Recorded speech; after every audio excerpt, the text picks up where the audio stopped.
Hey everybody, I'm Jesse, and welcome to another edition of Gen X Thinks Live. I see we have R. Snyder, Warren Johnson, Jason Lamore, Bucky Nave, Tommy Williams, and Lake Gullickson. All of y'all are already here, huh? Yeah, good to see y'all. Thank you for showing up. And I'll kick this off by talking about something that I had in the comments throughout the last week. I had a millennial get in there and tell me how good that Gen X had it, right? That we're the ones who got the cheap houses and the good jobs and everything. All that shit was just handed to us, and we've just like thumbed our noses at the younger generation. Literally, that's what this person thought. And I was like, what the hell are you thinking, dude? Where do you get this shit from? They shipped all our jobs to China. We didn't have fat pensions and all this shit. We're not the ones who had that. That shit missed us. That wasn't us. I don't know what channel you think you're watching, but it's not Gen X. They're not what you're thinking of. So. Yeah, but I got to thinking about that. I mean, it's a little funny hearing or reading someone say that, right, about Gen X. The person just didn't know what they were talking about. But my point was that people might actually believe that just because we talk so fondly about, the old days. But we talk fondly about our childhoods, the 70s and the 80s and stuff, growing up as kids. More so a little bit about the 90s because those were our party days and we had a lot of fun, and that but a lot of our nostalgia is for the 70s and the 80s, and we talk about how good those times were, but because we had so much freedom, because there was no internet, we weren't chained to a machine. You know what I mean? We were running wild out in the streets of the woods or wherever we were. So yeah, I mean, it was just a time of freedom and a really great time to be a kid. But people hear us talking about the past like that, and they think that we had it great, financially somehow. They equate that to, financially as adults. We just we lived in the lap of luxury. Like Gen X just had a silver spoon in our mouths, which is just completely false. All of us know it's just completely false. So, how's it going out there, everybody? How's it going over there in Norway, Lake? You all right? R. Snyder up there in Michigan, right? Jason in Northern Virginia.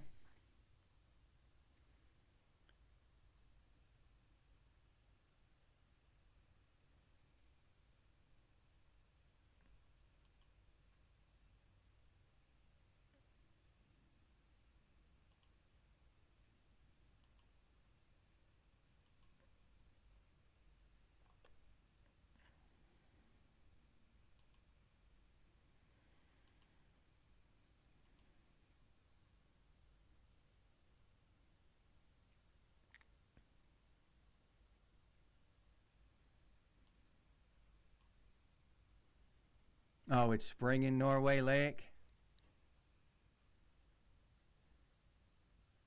That's good. It's already hot here. It's been hot here for a while. Yeah, I'm working out. Well, I don't know if you've seen any of my short videos, Lake, but I'm working out there in building that small house, that tiny house. And it's been brutally hot out there. Not only that, but the humidity. The humidity is really, it's really insane. Just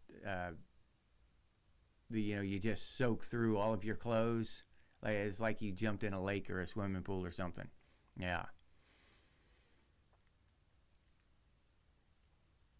But yeah, I put that post up too, talking about what kind of what struggles, what did we struggle with the most as Gen Xers? Oh, the rain is warmer there. All right. But that and Dwayne Avery, he's been a long time subscriber and member of Gen X Stinks, and he mentioned that we could talk about it during the live stream. And I thought it was a pretty good idea. But what kind of struggles has Gen X faced? You know, what were our biggest struggles? So, and I was kind of thinking about that, so I put that post up. I was just kind of curious with the rest of y'all.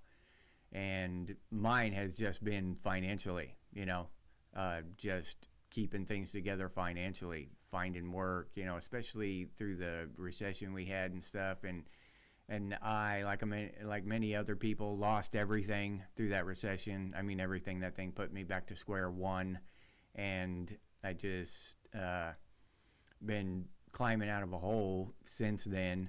So that kind of stuff has been tough financially. I think on that poll now, it's like most of the people have voted that relationships have been their biggest struggle. So, and that doesn't really surprise me either. I figured those would be the two biggest ones. And for me, it's been financially.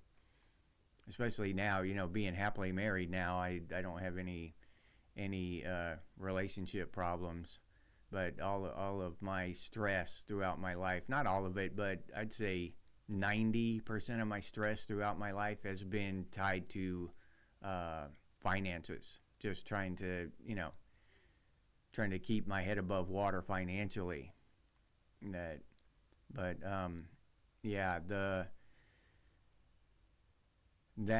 is a problem I think that all Gen Xers have faced at least part of their lives, maybe not their entire lives, but at times, like through the recession. The younger kids now, the younger generations now, they either weren't born during the recession or they were little kids during the recession. So, I mean, they felt it, but not like adults do, not like the people who were working and trying to support them. You know what I mean? So they don't understand what that's like yet, what that kind of downturn is like yet. But Gardener Earth Guy, what's up?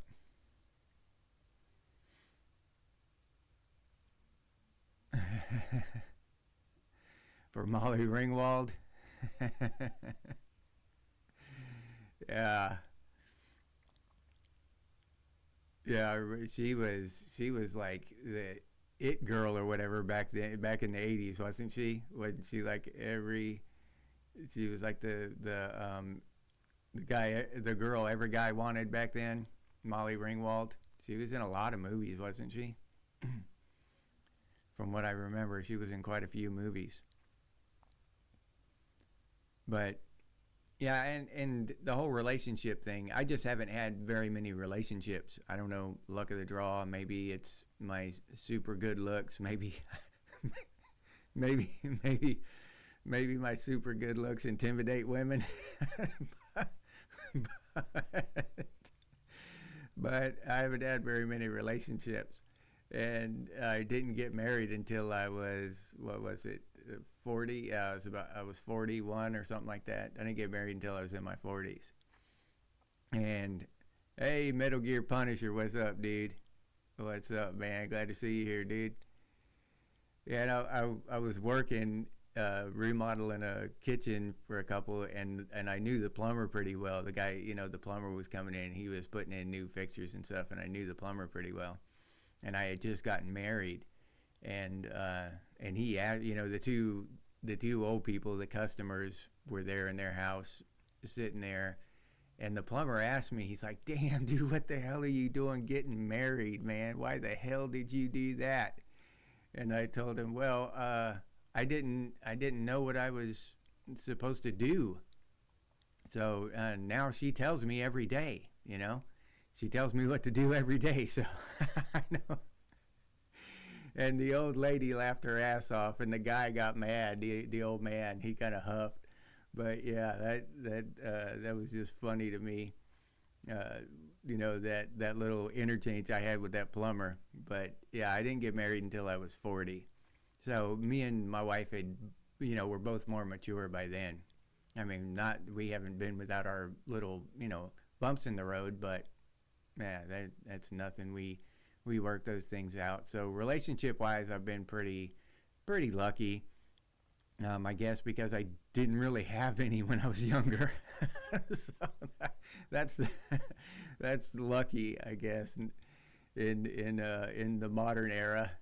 So I just waited until later on in life before I got into any of that, and I should have used that time to secure myself financially, but then the like I said, everything fell apart in 2009, 2010, that era there.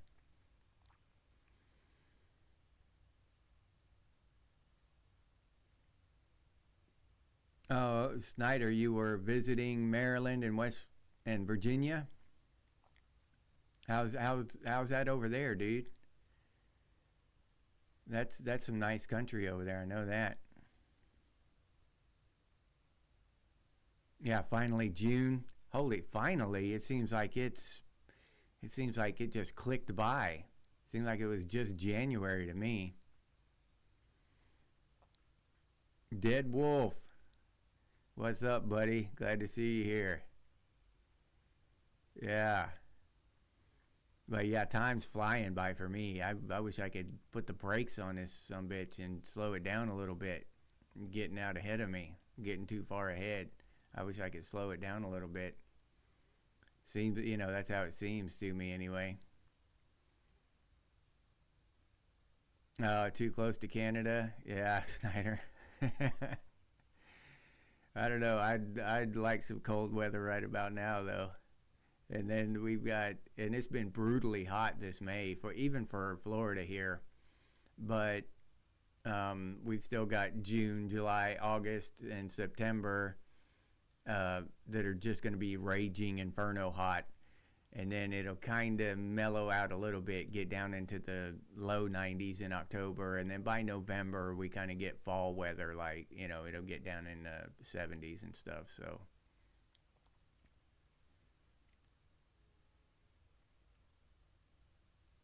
you put the X in Gen X, Lake.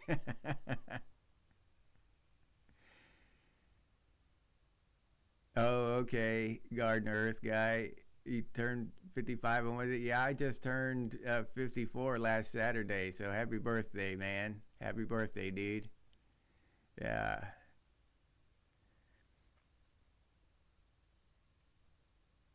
Yeah, John Warren, I hear a lot of stuff about Canada. I don't know. I've only been there once and it was just for a few hours and it seemed okay back then. And that was like in 92. When I was stationed in Fort Lewis, Washington, me and my buddy drove up to Canada just for the hell of it. But I hear a lot of stuff about Canada. I just know that the country itself is beautiful, and a lot of the people are great, But then it's also steeped in that weird shit too. So I don't know. Laura Ann, what's up, Laura Ann? You're welcome to crash the party anytime. Glad to see you here. Yeah, Molly Ringwald. Yeah, Snyder. Yeah, she was hot back in the day.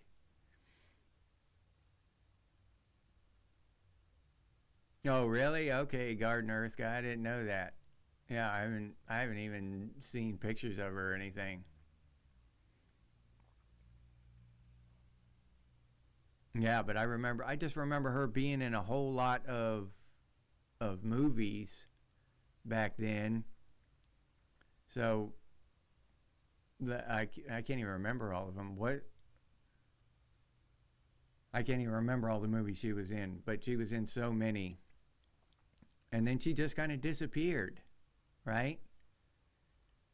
I don't know what she did after that. I'm sure she did a bunch of stuff that I didn't watch. I doubt she just quit. I doubt she just quit, acting. She probably just quit doing the kind of stuff that I watched. I don't know, but I haven't seen her on screen in a long, long time. Jason, you're gonna be 52 this year. Yeah, you're a youngster, dude. What are you doing here, man? This is for Gen X, dude. Was she in Breakfast Club? I was about to say that, but then I remembered the other girl, the brown haired girl in Breakfast Club. That was the image that popped into my head. But yeah, you're right. She was the other girl. Okay, I remember now. You're right. She was there. Yeah, Meg Ryan too. Michelle Pfeiffer. There was there were three, Meg, Michelle Pfeiffer, and there was another one that started with an M, and I always got the three confused with each other. I can't remember the other one's name now. But yeah, I liked all three of those. They were all blonde actresses about the same age, and they were all in the same kind of movies. Uh, I just can't remember the third one now. Yeah, the janitor in the Breakfast Club. Yeah,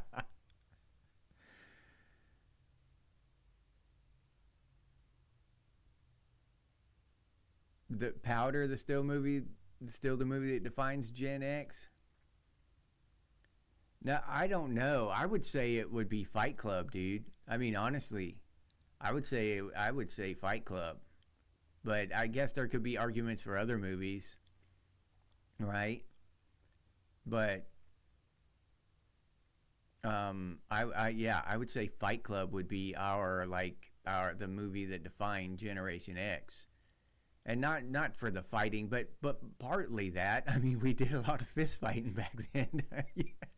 uh, but no, just for the tone and the anti-establishment tone of the whole thing. So yeah, no, it wasn't Ali Sheedy. It started with an M. All three of them started with an M. Laura Ann.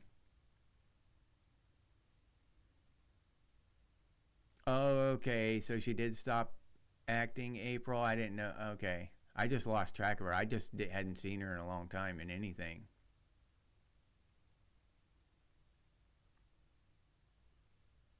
Oh, 16 can ex teenage boys. Yeah, I bet. Yeah, I bet she's had enough of old guys hitting on her, huh? Yeah, that sounds about right.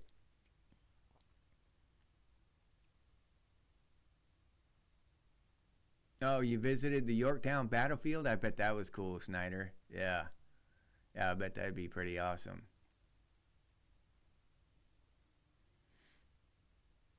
Yeah, I'm gonna have to watch that one again. Powder, is it Powder or Power? Okay, Powder. I'm gonna have to watch that one again. Yeah, Powder, Loran.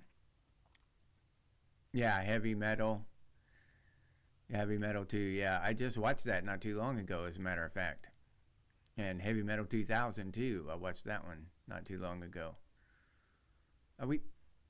We've got quite a few movies that are, I don't know what you want to call them, really definitive of our generation. Red Dawn was one of them. Red Dawn. I mean, when I think of Gen X, that's one of the movies that pops into my head. There could be a strong argument there made for Red Dawn too.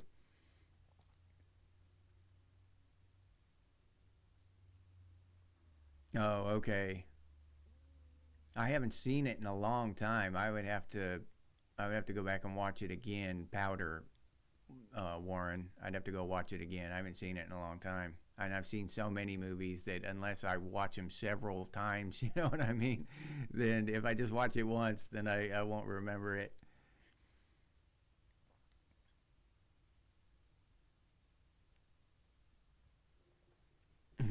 Spinal Tap, yeah, yeah. We do need a list. Yeah, that's right. Maybe I can make a poll or something.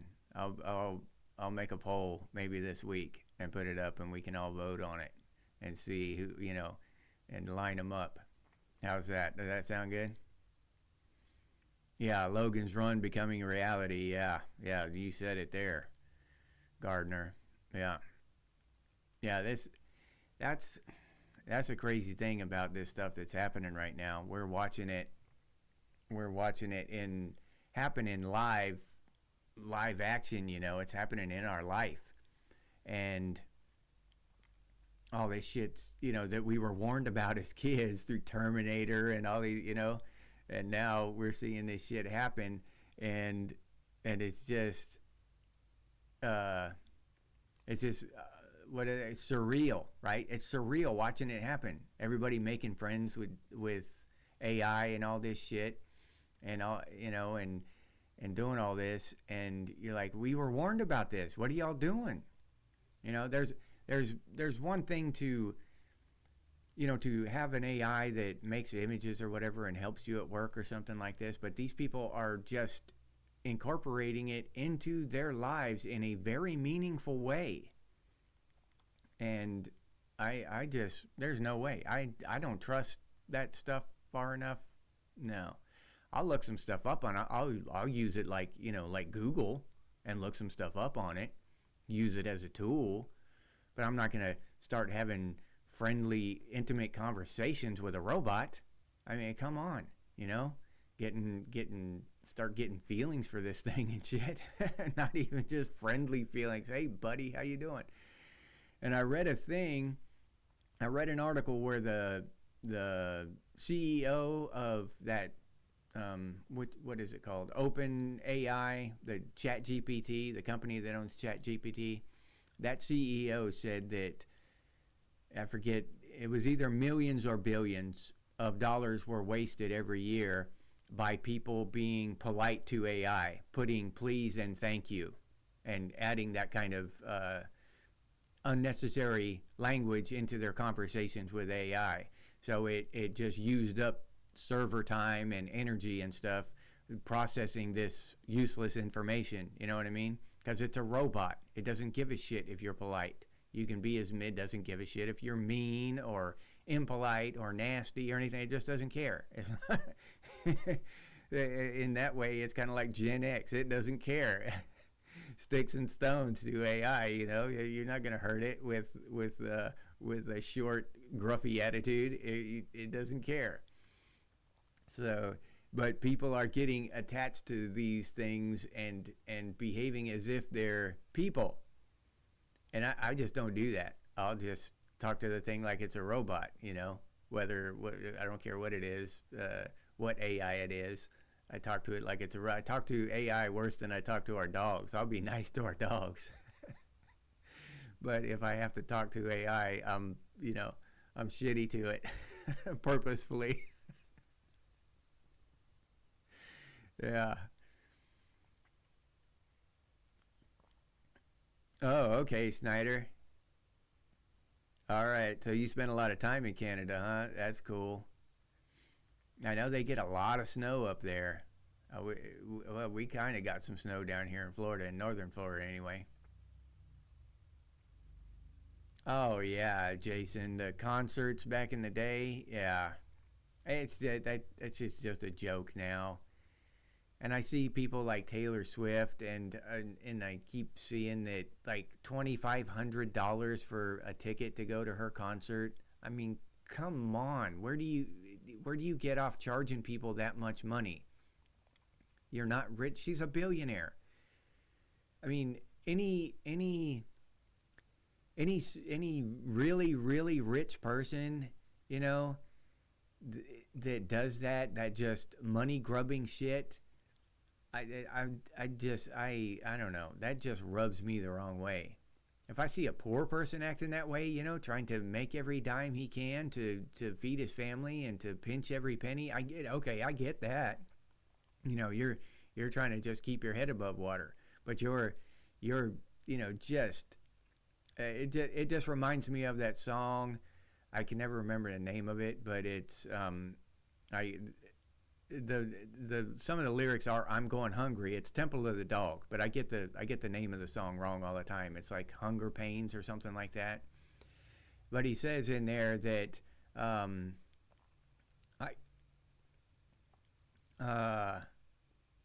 I can't feed on the powerless when my cup is already overfilled or something like that, and that's what that is. These people, they're feeding on the powerless when their cup is already overfilled. They can never spend all that money, and they're still charging these ridiculous prices and doing all this crazy shit for more. And why? What's the point? I don't get the point. And I hope when I one day in the next few years, when I pass Elon Musk in the richest man in the planet category, I hope I can keep my humbleness about me. I don't, I hope I don't treat people like shit like I treat AI now. Yeah, like yeah. Well, talk. my my tools at work, I cuss at them more than I talk to them. I cuss and throw them. Yeah.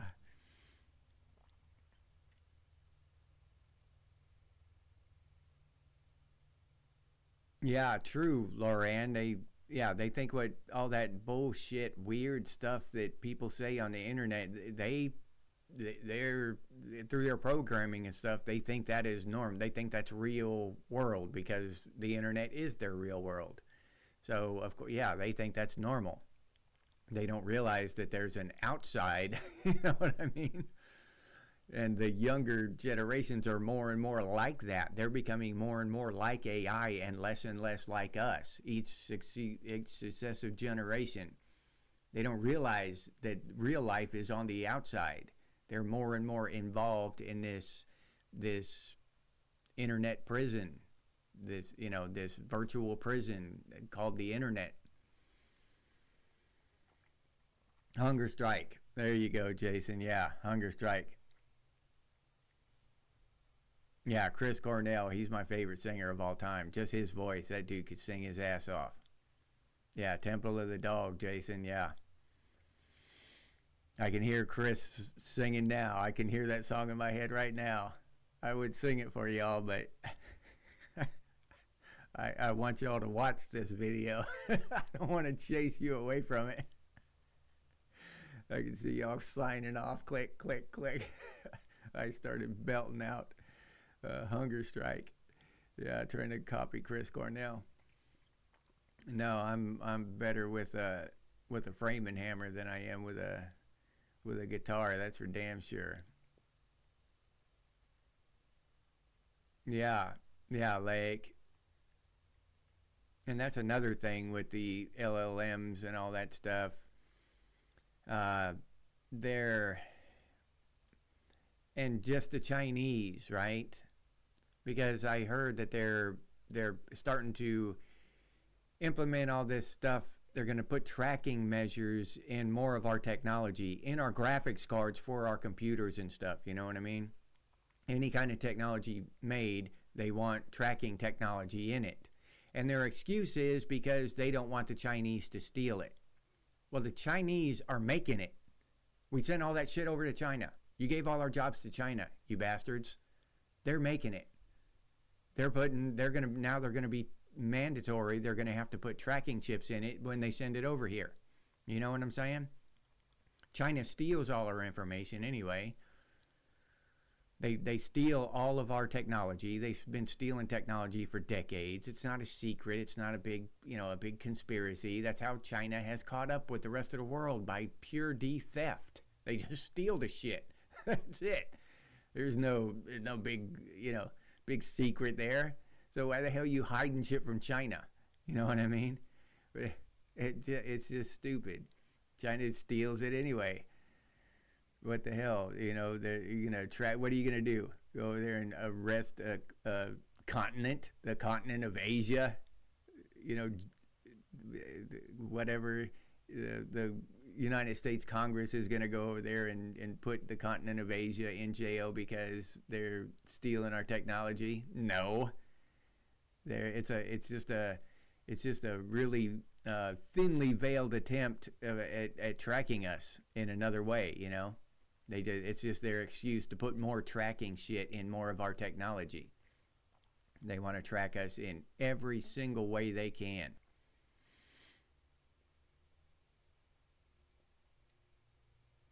Yeah, okay, April. I don't mind stealing bread from the mouths of decadence, but I can't feed on the powerless when my cup's already overfilled. Yeah, that's what I was talking about. And that whenever I see those multi millionaires acting that way. Those are the lyrics. Well, they partially those lyrics partially pop into my head. Obviously, I can't remember them verbatim. Hello to heaven. Okay, yeah. Yeah, I've never visited an old battlefield, but I'd like to. Some of those, and then they have those reenactments too. That would be cool, though, watching those reenactments. Yeah,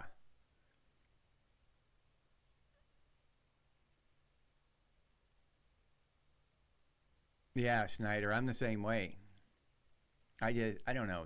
Just acting real friendly with that AI, and then they're gonna put them.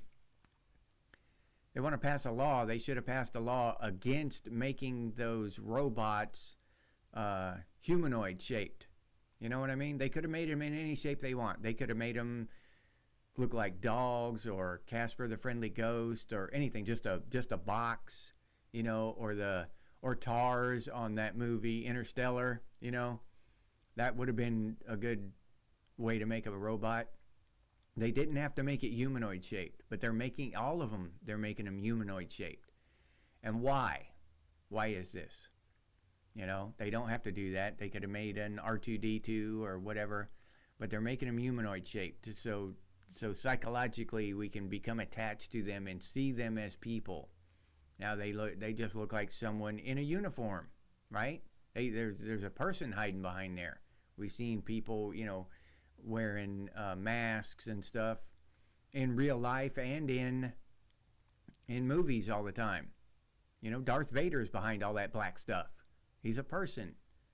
There's a person in that knight's armor. He's a person. He doesn't look like a person. A knight looks like a robot. But when we see that, we think person. And when you see a humanoid shaped robot, you're going to think person. And you're going to treat it like a person. Not us, not Gen X, but we've watched too many. We watched Terminator and They Live too many damn times. But your average sheep out there, they're gonna see that as a person and want to and connect with it and stuff. And then this thing is going to be programmed to connect with them. All that psychology and all that stuff that they've learned that they're using in the commercials and all this stuff, they're going to put right into those robots. Yeah. And for, if not for tracking and all this other stuff, if just for pure profit, if you're attached to your robot and then it dies because you haven't, or, it dies because you haven't paid your monthly subscription, you're going to do anything to get your best friend back, your lifelong companion. You're going to pay that monthly subscription. So, yeah. And they'll probably have it so it's basically a telephone too. You can make a phone call through it or communicate through it however you want, so that a lot of people would just ditch their phones and use the robot.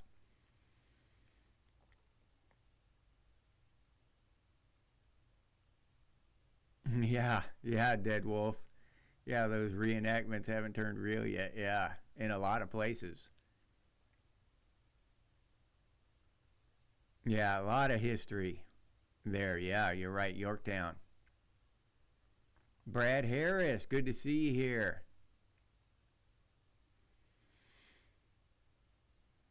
Yeah, decoupled evolutionary progress from animal wetware. We we can we can count on Brad to put some really philosophical and technological stuff down in the comments. I like that. Yeah, but hell yeah, that's exactly what's happening, and this thing is evolving at rates that they didn't even see. These AIs, and as always, they get the government has something underground or something that's either parallel to or way ahead of what we see in our lives today. This AI shit, they've either got something parallel to it that has another function, diabolical or otherwise, or they have this stuff that's just 25 years ahead of us, ahead of what we see, and that is my experience with the military. So it would not surprise me at all if they've already got some kind of AI in, maybe they have it contained on a server somewhere or something, but yeah, it would not surprise me at all. Some kind of super genius AI.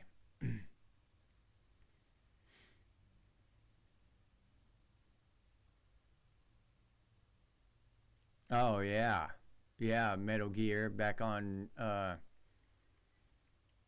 Chris Cornell. Yeah, that's maybe my favorite band. And Spoon Man, Black Hole Sun, Rusty Cage, yeah, all that shit. Yeah, that was that was some good music there.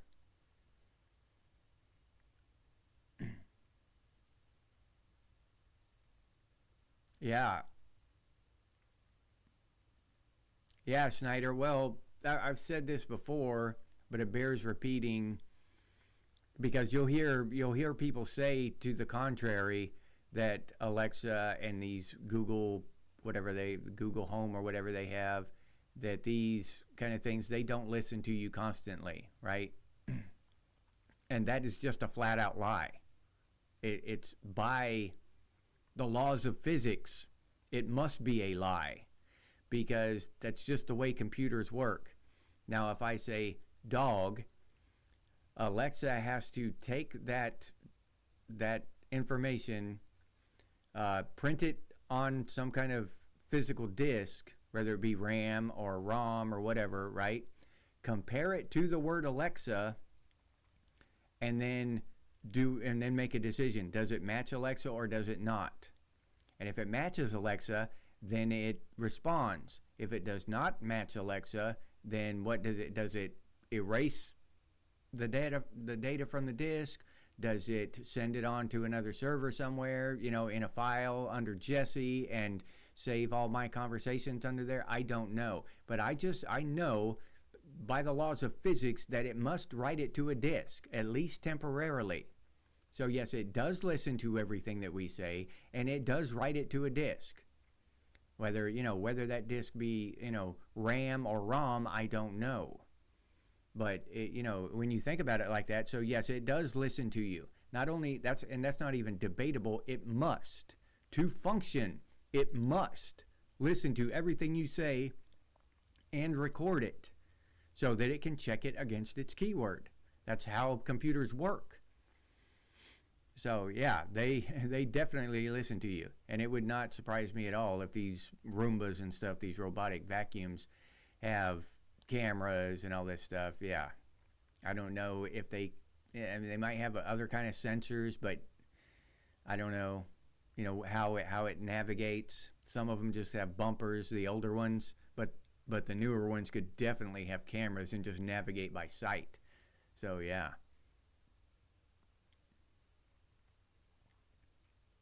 Yeah, use it to teach us and test it, then get rid of us. Yeah, Laura, and that's a definite possibility because as we all know, we're just the worst thing for the planet.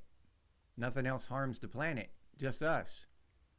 So if you teach AI that the planet is the most important thing, the carbon is the worst thing for the planet, and the only thing emitting carbon is people, well, you just get rid of the people. Problem solved. Easy peasy. Oh, Dead Wolf, yeah. Yeah, that's a good one to have on CD, buddy. Yeah, like back to the Alexa thing, who has access to that recording? And I heard that there was one, I think it was a murder trial where that information was subpoenaed, where they had that information stored somewhere and it was subpoenaed as evidence to a murder. Yeah. So I don't know if that's true or not, but I know that just by the laws of physics, what I said earlier was true. It must be true. It is, it's just the way shit works.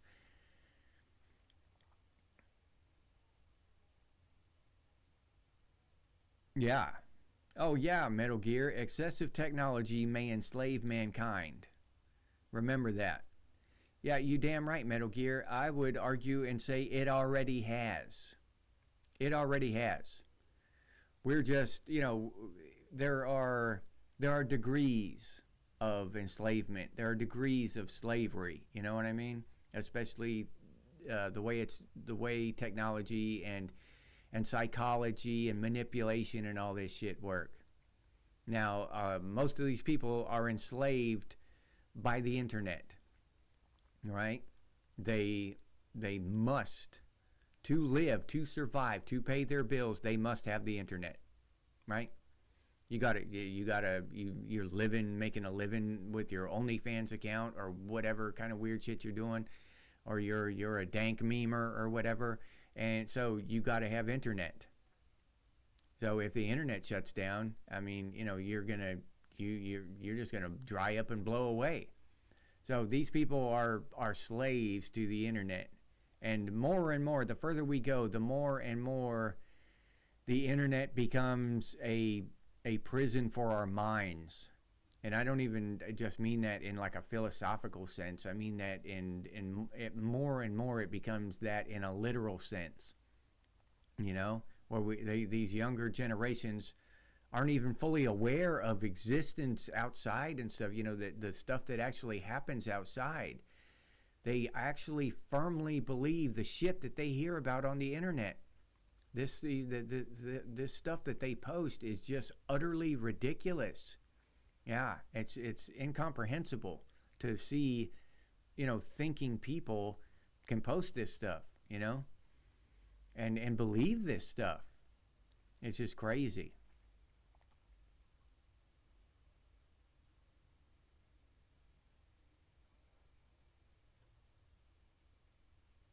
Disk space, Brad?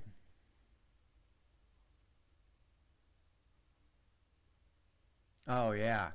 Yeah, save disk space, yeah.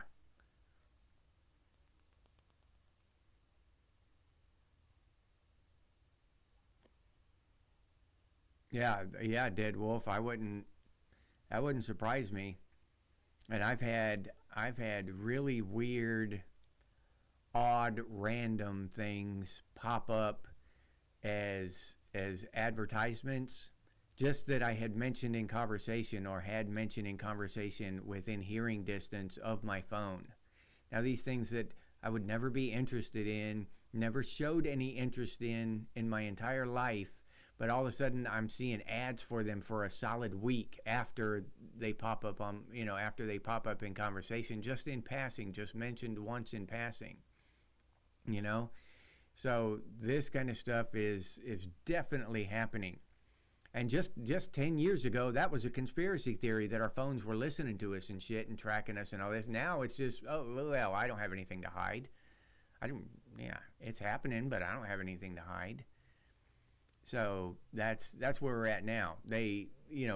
It's a conspiracy theory at first, and then when it becomes reality, when it becomes, they're unable to disprove it, and Google and Apple and all these companies have to pay out millions of dollars in lawyers' fees and lawsuit payouts and stuff, and they finally admit they've been doing it, and then everybody just accepts it and say, well, I don't have anything to hide anyway, and it just becomes the new normal.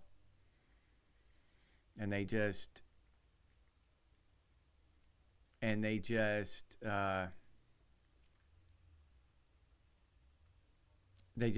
come up with a shady ass way of getting around that. So they got these user license agreements right now that just paragraphs upon paragraphs of bullshit that we agree to, and so now it's legal. It's okay for them to do all this shit. Before they were just doing it without our consent. Now we have to consent. We all know it's buried in all that bullshit, but whatever. I don't have anything to hide anyway. I just don't like the idea of some huge billion-dollar corporation thinking they can do whatever they want. The idea of that just rubs me raw. Yeah. Yeah. Stop being polite and start getting real. Yeah, Metal Gear.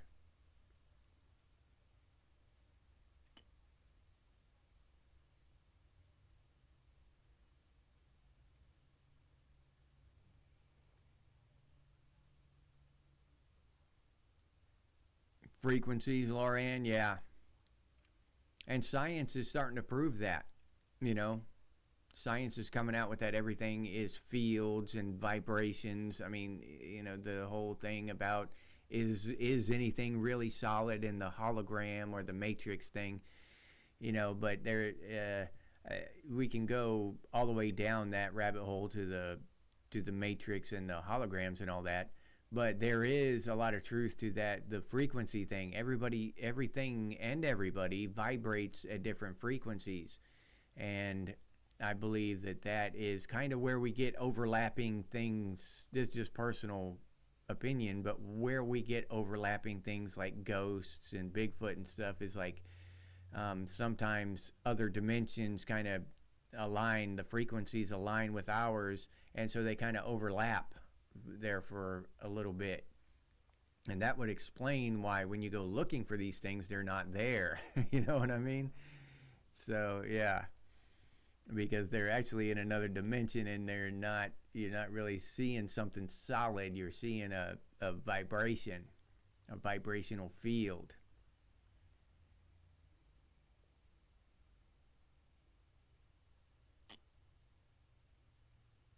Yeah.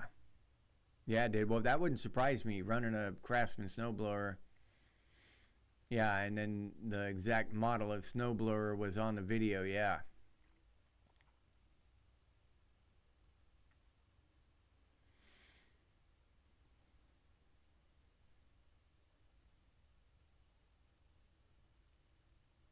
Oh yeah, that's I don't the poison with the smart dust and stuff. Yeah, that goes. There's no telling what they're unleashing up there, and I've gone over this too. That now all these states are passing laws against that kind of stuff, right? They're passing laws against uh, the spraying the shit in the atmosphere. So why are these states, these powerful state governments, passing laws against something that's not happening, that doesn't exist? Okay, Tennessee, Kentucky, Florida, all these uh, states are passing laws against that stuff. Florida actually made it, I think, a third-degree felony to spray anything in our air over the state of Florida. It's a third-degree felony now. So yeah, that's really something. And then when you think about it, all the nanotechnology and all this stuff that's going on, what do they have to spray in the air? We have no idea. We have no idea what they're capable of. And as I said before, with the thing about the government having technology that's 25 years ahead of us, and I've heard that before, and I've seen it in my own experience. So I'm pretty sure that that's a true thing. But we've got to a point in our technology, in our computer technology, 4K graphics and download speeds and all this, so you can play a game or watch a video at 4K, and if it gets any sharper, your eyes can't even tell. You know what I mean? Your eyes can't even tell it's any sharper than 4K. Your your eyes can't tell if you have a screen refresh rate any faster than 144 megahertz or whatever. So we've hit this point where that advancing the technology in that direction is just pointless. It's just pointless. What the hell? Who needs a 12K television when you can't tell the difference between that and 4K because our eyes aren't that sensitive? So the only direction for the technology to go is to shrink it. Now I'm seeing these gaming PCs that are the size of a wallet. You know what I mean? They're just shrinking the technology down. They've got computer systems and stuff in glasses now and all this. So if the technology's shrinking now and the stuff is getting that small, then 25 years from now, what will it be like? That's what the government has, is my point in all this. Okay? Do they have this nanotechnology where all this, these tiny little robots, they can just spray them in the sky and they'll interact with whatever they're programmed to interact with? That kind of stuff. So it would not surprise me one bit if, if they had some kind of nanotechnology that they're spraying out of these planes. That wouldn't surprise me one bit. Now, I'm not going to go out on a limb and bet my left arm that that's what's happening, but if somebody showed me proof of it, I'd be like, yeah, okay, that makes sense. You know what I'm saying? That it just would not surprise me.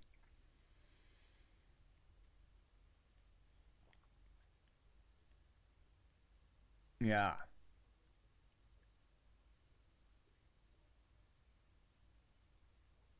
Yeah. Yeah, exactly, Snyder. You talk about getting an apple pie anywhere near your phone, and the next you see ads for bakeries. Yeah, they are listening to us. And now, once you sign in on your phone, all you do, and you click OK, and you hit accept, you've accepted that. You've told them that they have every right to do that, and you've just given them the OK for that when you agree to that. Now you can click on that and open it up. They invite you to open it up, but then you start scrolling through that shit, and it's 2 miles of tiny little text.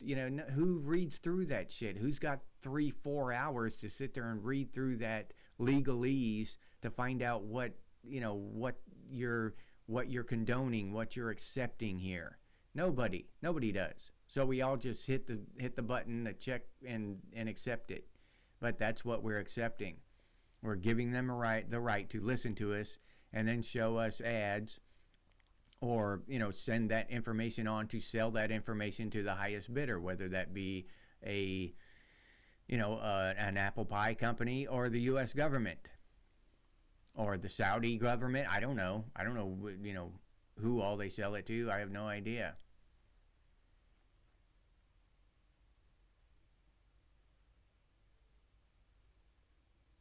Yeah. The zombie apocalypse equipment. Yeah, that's what I need, Dead Wolf. I need the zombie apocalypse equipment. Yeah. 720 horsepower corn chopper. Yeah. Run them through. Just herd them right through there like cattle. Yeah. That'd be awesome. Yeah, retro tech is just the way to go. That's, I've got my DVD stack that I watch, and I want to go more retro with my phone. A lot of times we're constrained by finances. We gotta buy. I try to promote American made products, or you know homemade products made in your country or your area, whether it be England or Australia or Norway or Canada.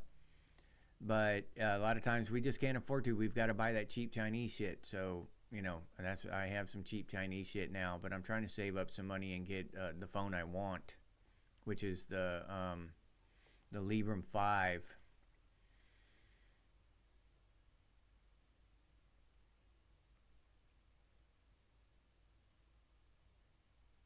Yeah, yeah, Laura, and you got to get your glasses to read all that shit and everything, and then you got to spend hours and then have it translated by a lawyer, because they do that shit on purpose, and nobody's going to convince me that they don't. That whole legalese crap, they try to make us think like we're too stupid to understand it or something, that we need a lawyer. No, it's just a bunch of bullshit that they had to memorize in law school. So they just use different words that to explain things instead of just plain out English, like they very well could. Oh, cool, Dead Wolf. 1968 Ford truck video, huh? Yeah. You got a channel, Dead Wolf?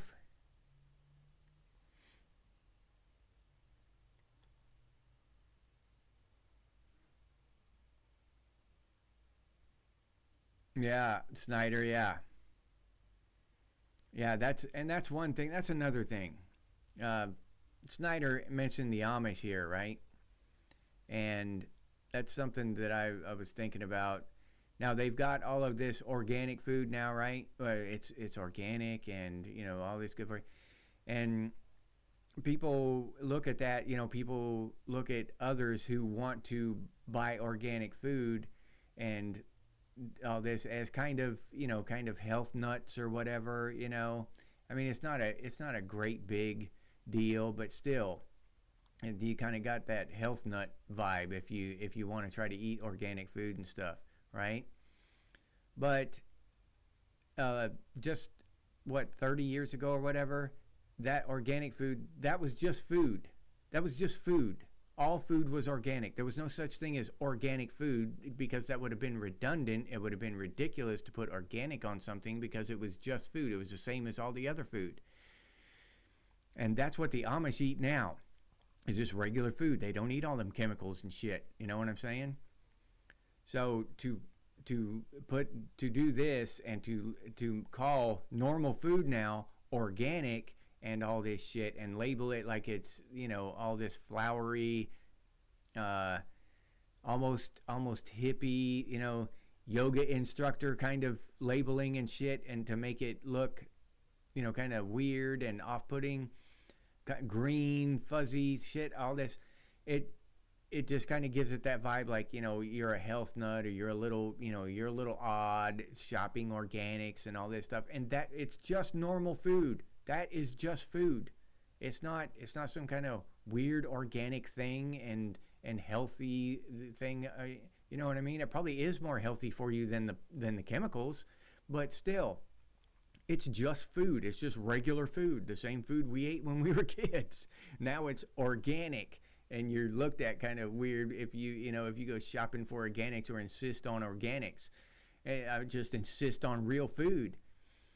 But this has kind of got that not stereotype or whatever, but that kind of that vibe put on the organic food now, and it just hit me that that used to be real food. And now if somebody wants actual food instead of chemicals, then they're seen as a health nut.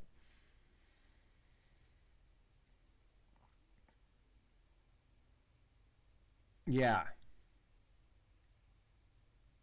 Yeah, Brad, nanotechnology, that is the future. That's where everything's headed. Everything's getting smaller. We've reached the pinnacle of speed and processing power and stuff. There's really no, and they can make it cheaper. They can find cheaper ways to make it and make it less expensive. But they could make it better, but what's the point? Why? Who wants 40K television, and all this shit? You can't tell the damn difference. So yeah, nanotechnology is the future. AI is the future. AI in nanotechnology is the future. All that shit. That's where it's headed, in my opinion.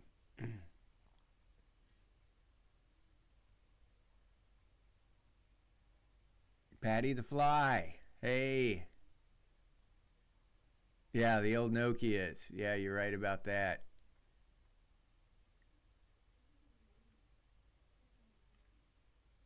Yeah. Oh, yeah. Arbitration, Brad. That's a good point to bring up. Yeah. That shit sits in arbitration. That shit should be illegal. If you look into that shit, I don't know how many of y'all have had to deal with that shit or whatever, or if you even know what it is, but that's happening in America now, and it's been happening for years. And it's really hush hush, because the in arbitration you're slapped with a gag order and you're not allowed to talk about it, so it's really kept under the radar. But it is just heinous. I mean heinous what these big companies put people through, and just steamroll right over them, destroy them. And when they try to get justice and try to get some of their lives back and some of what they built back, then they're just wrapped up in arbitration for years and just steamrolled into bankruptcy. Yeah, it's almost satanic how evil it is. Yeah, it's so corrupt.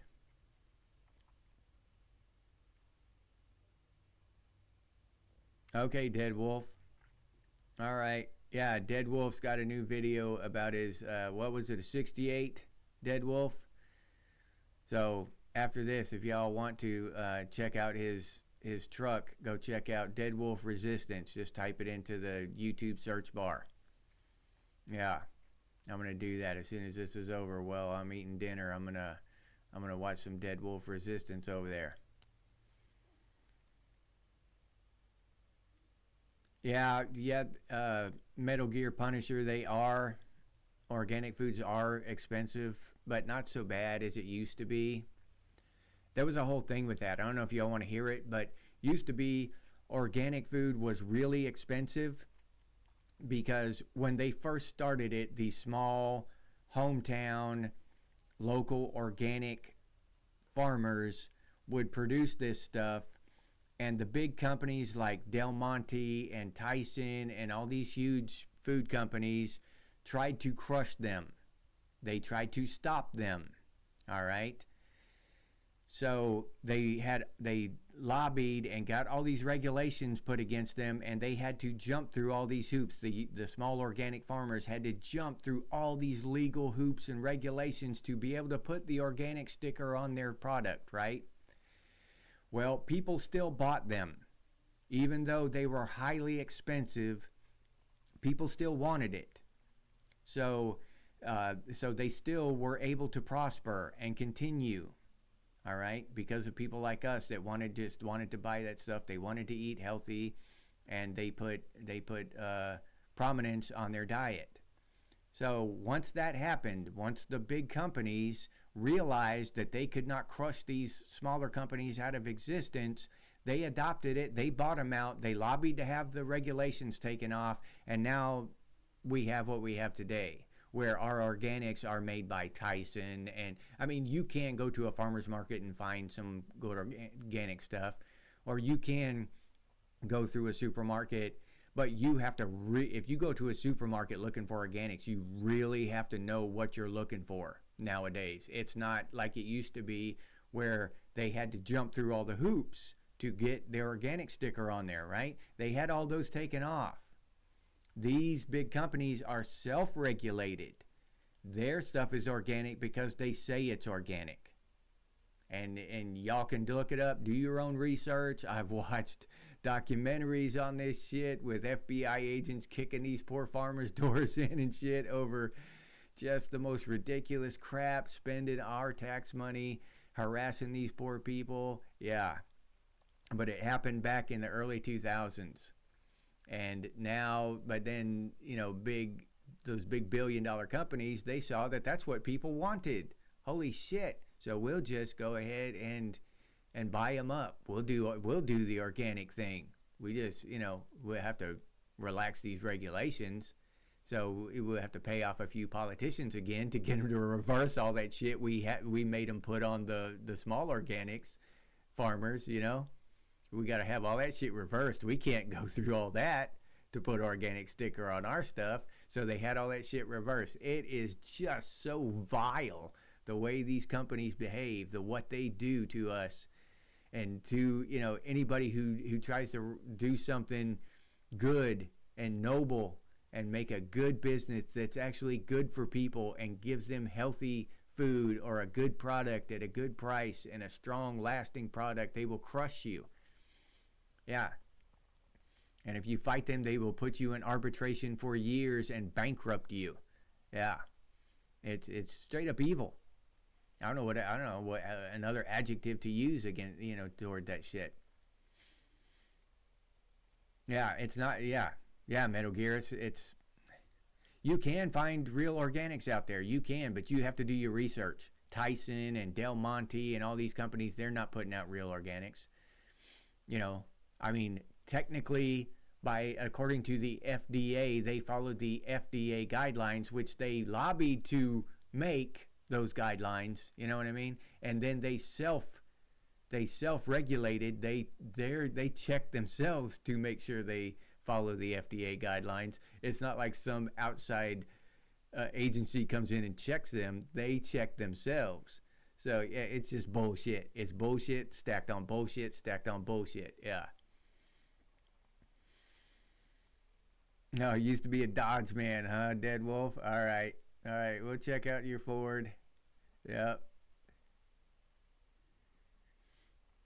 We'll check out your Ford. Hey, McQueen, what's going on, buddy? Glad to see you here. You were napping? Oh, man.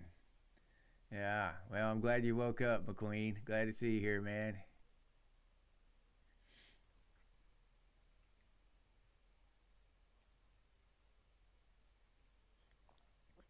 Yeah, shadow banning. I hate to say that because sometimes when you're making these videos and stuff, sometimes it feels like you're being shadow banned. I don't know. Sometimes it's just you might just I hate to use that as a thing on my channel because I mean it does feel like that sometimes, but maybe sometimes I just made a shitty video. People didn't people didn't like it. you know, that's another thing about doing these videos. When you see on TV and stuff, like you see people taking pictures and they, oh, get my good side, or don't get my bad side, or whatever. And I started making these videos, and I really came to realize that this is my bad side. My front side is my bad side. So what are you gonna do? You know what I'm saying? So yeah, I'm kind of stuck with it. So y'all get to see my bad side.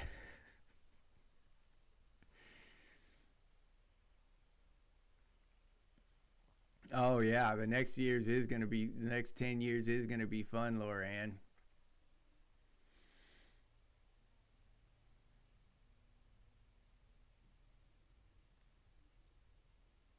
Oh yeah, yeah. GMO corn and soy. That shit. That yeah. I and they spray that when you find out they spray that Roundup crap on there to dry it out. It's just crazy. The stuff they do, and then they don't tell us about it. We have no idea what we're eating. It's I don't know. It's just it's a real shame, especially when you realize that there are other ways.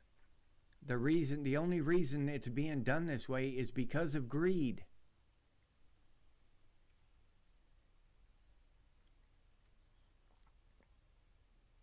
Oh, you plastered 6 pools in 4 days? Holy shit! Yeah, yeah, McQueen. That that sounds like a rough week. Yeah, I sympathize, buddy. Yeah, Patty the Fly. Exactly. If you can, I mean, any time is a good time to start growing your own food, even a little bit at a time. I mean, screw them. Take away, even if it's just $10 worth of potatoes or whatever, take that away from those some bitches who are trying to poison us. And then if, you know, when the apocalypse comes down, when the robots try to take over or something, you'll have some potatoes in the ground. You know what I'm saying? Yeah. Upgrade my wetware, Brad. Yeah. Uh, yeah, no dead wolf. There is no. I don't have a good side. It's all bad. Front, back, side. It's yeah. No, Mike. There he is, Mike Fleisner. Hey man. Hey Mike, how's it going, buddy? Glad to see you here. Glad you can make it.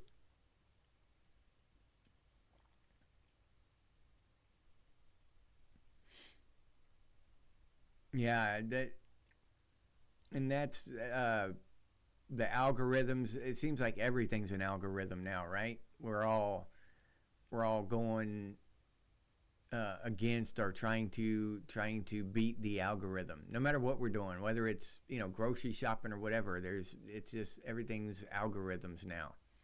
You know, and it's just crazy.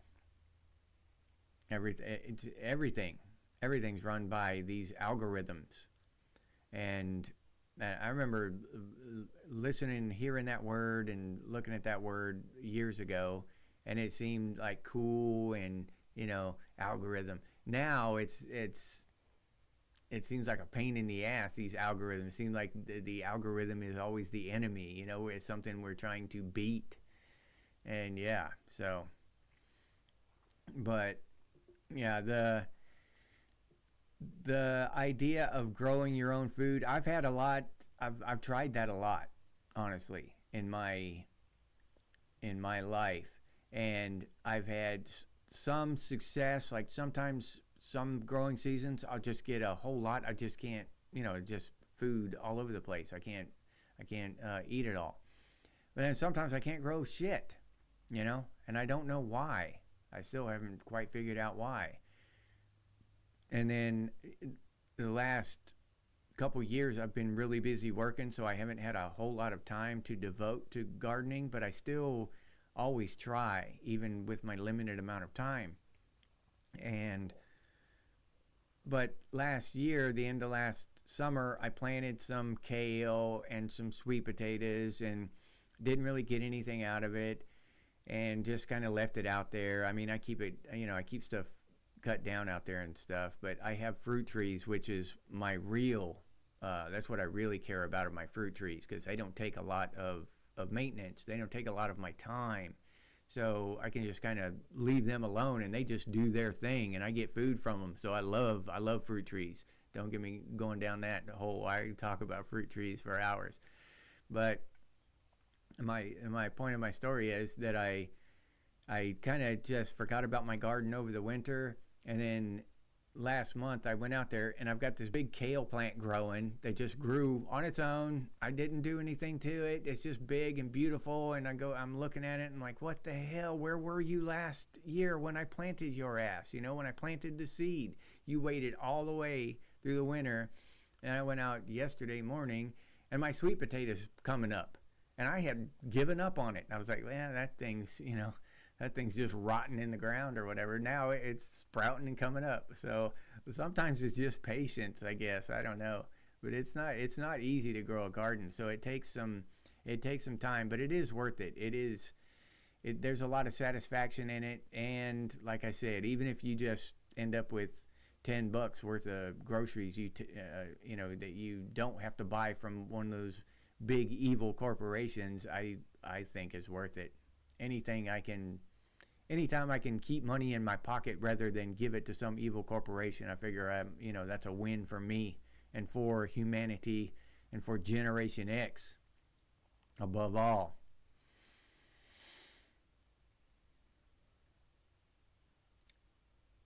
Agentic? What's that, Brad? What's agentic?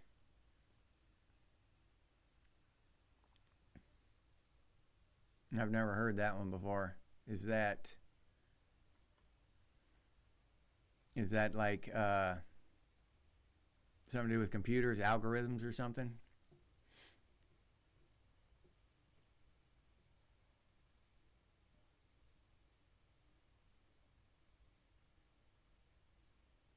Yeah. Yeah, Lake, it's not up to you, but the algorithm. Yeah. It's made up to feel like you win sometimes. Yeah, that is right. Um, and there is some shady stuff that goes on. I've had people say that YouTube just unsubscribed them without their knowledge, without their consent. And they were looking for my channel and they couldn't find it. And they in their subscriptions, it was just vanished. It was just gone. But you got to expect that kind of stuff, when you're talking Gen X stuff, just, and saying the kind of stuff we say and talking about the kind of stuff we talk about, you got to expect these corporations to try to tamp down on that shit. They can't have that actual thinking. They don't want thinking to go viral. You know what I'm saying? Holy shit, can you imagine if thinking went viral and people just started thinking for themselves and using common sense across the board? Google would collapse. Amazon would collapse. People would realize that it only cost Apple, like $20 to make an iPhone, and they've been paying $1,200-$1,500 for these damn things for the last 20 years. So that, they would stop buying them and that would collapse. You know what I'm saying? That shit would shut down. Yeah, it would be crazy. So yeah, they can't let that thinking go viral. They just can't allow that. So Oh, okay. Agentic AI is a class of artificial intelligence that focuses on autonomous systems that can make decisions and perform tasks without human intervention. Aha. All right. Well, yeah, that sounds like a recipe for disaster there. Yeah. Yeah, and that I'm sure, like I said, um, if that's a thing, if that's a thing that we're talking about, that's even talked about here, then the government already has it. You know what I mean? The government already has that shit. They just it hasn't leaked out to us yet. Now I'm sure there is some stuff that happens and grows organically outside, in the private sector, but some of this stuff is just it's too, especially if you see a lot of danger in it, you know. The government's already had it there, and I heard that a lot of these corporations were just they were basically uh, subsidized and created by the CIA. All of a lot of our corporations we see today, Microsoft, Google, all these big corporations, they're basically, you know, the CIA made them, or at least funded them in the beginning, and allowed them to get a mile head start on everybody else because they just had unlimited funding because the government was robbing us and giving it to them. That's what the government does. They can't give anybody money without taking it from somebody else first because the government doesn't make any money. So yeah, that kind of stuff. When these companies like that are so tightly interwoven with the government, then yeah, I have problems with any of that kind of stuff. These companies, they've talked about that shit and been talking about it and been working on it for years, and then they probably build that shit underground or in some lab or something for the government, and then they kind of leak it out to the public later. You know what I'm saying? We've probably got these AIs have been crawling all over the internet for years, and we just weren't aware of it. That's just my take on the situation. And now they're just coming out and saying that they're gonna. I mean, Facebook was the one who said it, but they came out and said that they were just gonna make AI accounts. You know, just for us, it's just to make our using Facebook a better experience. They were gonna make all these fake AI accounts and just like double the population, the user population on Facebook overnight. And AI would be posting just like a normal person. You'd think you're interacting with a normal human being, but it's AI. And that's happening now. That Facebook, they've already come out and said they're doing it. So yeah.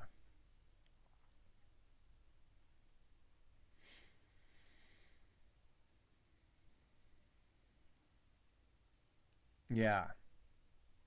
Yeah, Patty the Fly. Back to gardening and stuff. Yeah, grow many kinds. That's true. Yeah, a monoculture is just bad. That's why they have to spray all those big monocultures with all the pesticides and everything because they have no defenses. They don't have other plants around them with other defenses. So a monoculture is just bad. That's why you don't see any of them in nature. If monocultures were good for anything, for animals, for plants, for the environment, anything, then they would happen in nature, but they're not. They're anti-natural, they're anti-nature. That's why they're bad. And to do something without all the pesticides and stuff, then you must grow a lot of different plants. I actually let weeds grow in among mine. Yeah, among my vegetables and stuff, because a lot of those weeds will repel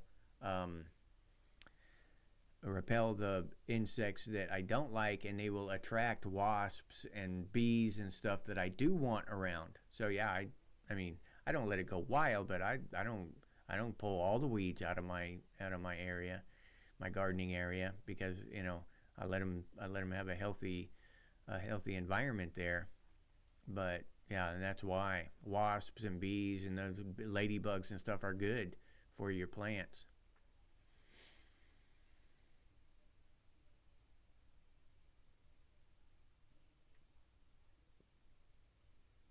AF 1892 rant about, oh, 2 months. You've had lockdowns over the last 2 months.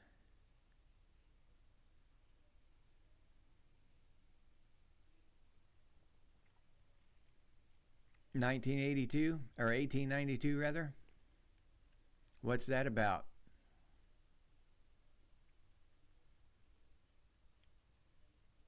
I didn't know that, Snyder, that asparagus takes that long. I didn't know that. I don't even know if asparagus will grow really well down here in Florida. Our soil's really sandy, and we got a really good drainage, so it dries out really fast. The sand dries out on the top layer, the top foot or so, really fast. So it'll just drain right down into the water table, and nothing to really stop it. But a lot of plants we want to grow won't do well here in Florida. It either just gets too hot, just too damn hot. I mean, even the sunflowers wilt out here. They're sunflowers, and the sun just beats the shit out of them. So, yeah, there've got to be some pretty tough plants to grow here.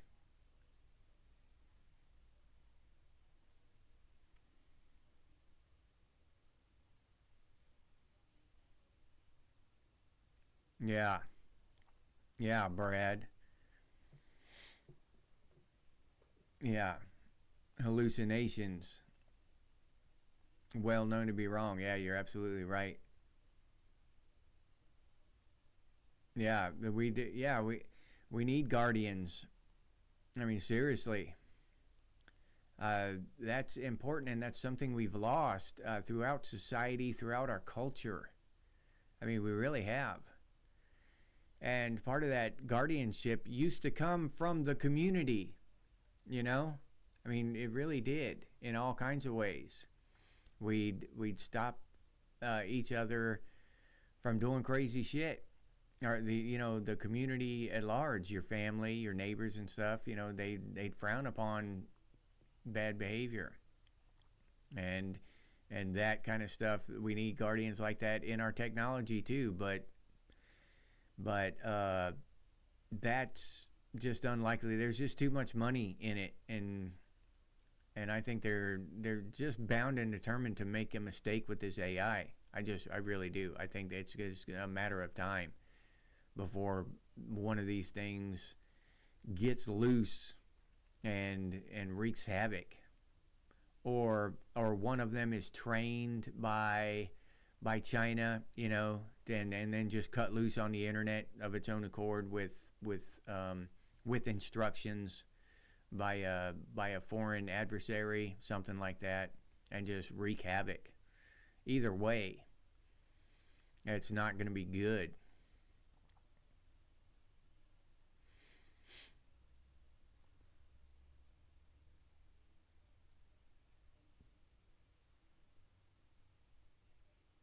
Oh, okay. 1892 since 2022. Yeah. Yeah. Oh, yeah. Yeah, I've got that whole medical, the pharmaceutical, and the food industries. They've just turned diabolical. I don't know how else to say it. I've made videos talking about the way all that shit is now, and it's just disgusting. Yeah,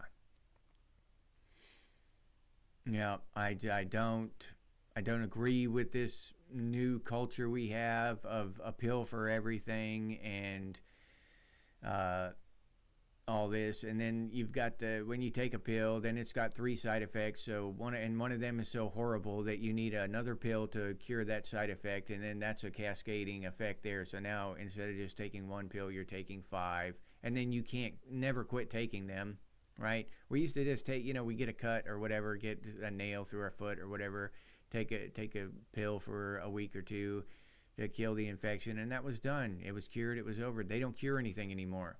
They want you to be lifelong subscribers to this shit, and that's a real sticking point with me. I don't like that shit.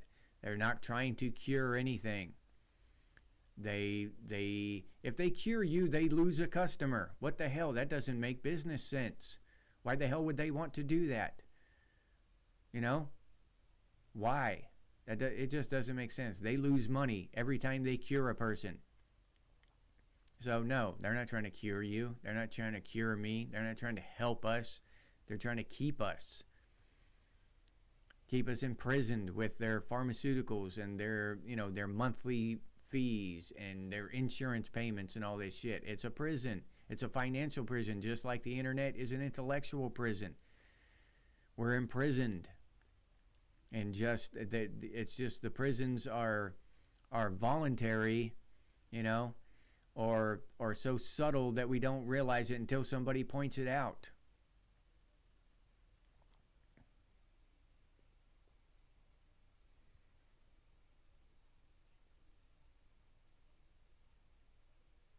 Oh yeah, Snyder, roadside asparagus, fun to collect and free for the picking. I bet it tastes good too. If it just grows by itself out there in the wild. I don't think I've ever had wild grown asparagus like that. I bet it's delicious.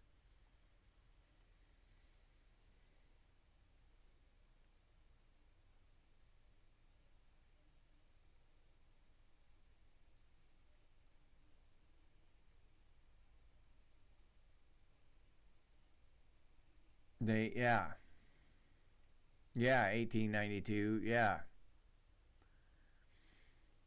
Yeah, that we don't want to use insurance. Yeah, because then they raise the premiums. Insurance is just the biggest racket. You buy something that's the only thing you buy that you pray to God that you never have to use.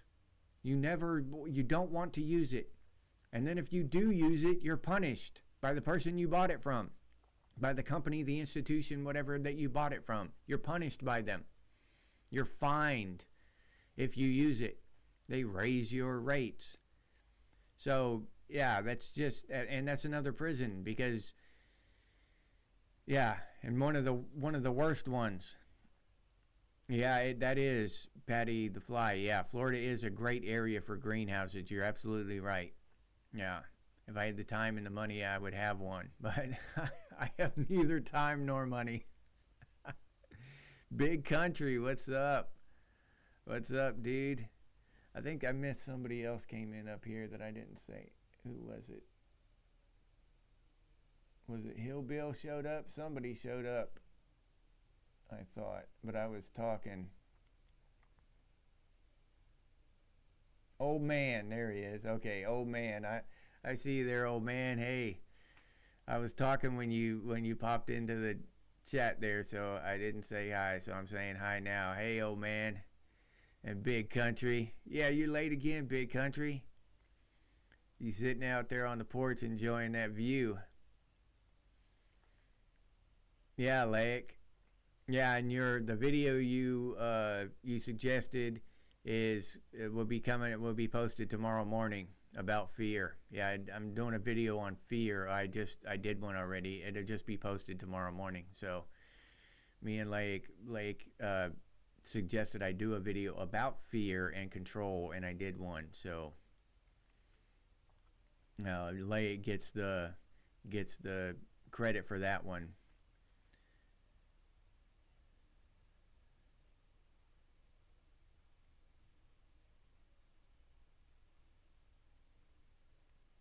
Yeah. Oh, Bard got loose. Losing files and being replaced, and then it generated all kinds of offensive music videos and songs on YouTube. I didn't know that. 1892. I've never heard that before. I'm gonna have to check that out. Okay. Bard, that was Google's AI. That was the first edition or iteration of Google's AI, I think, wasn't it? 1892.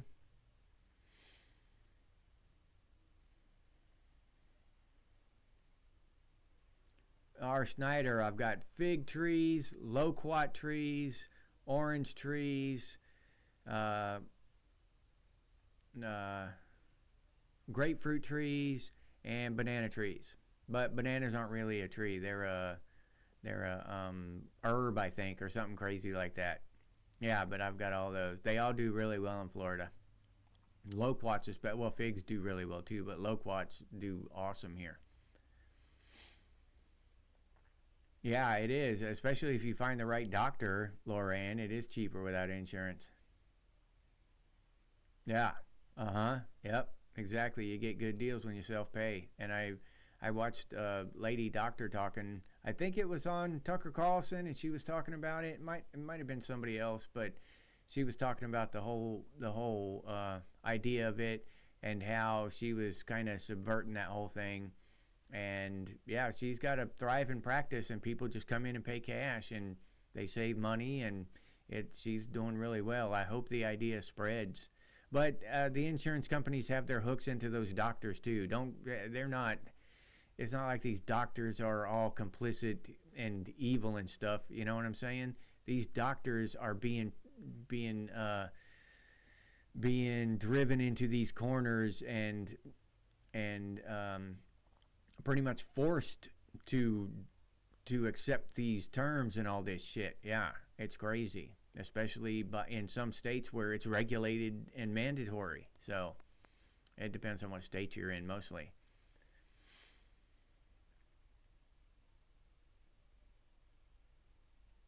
Yeah.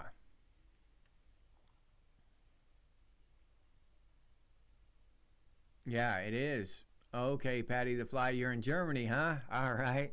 I didn't know that. Glad to see you here. But you call it sick insurance. Yeah, that's more accurate. Yeah. They're not trying to keep us healthy.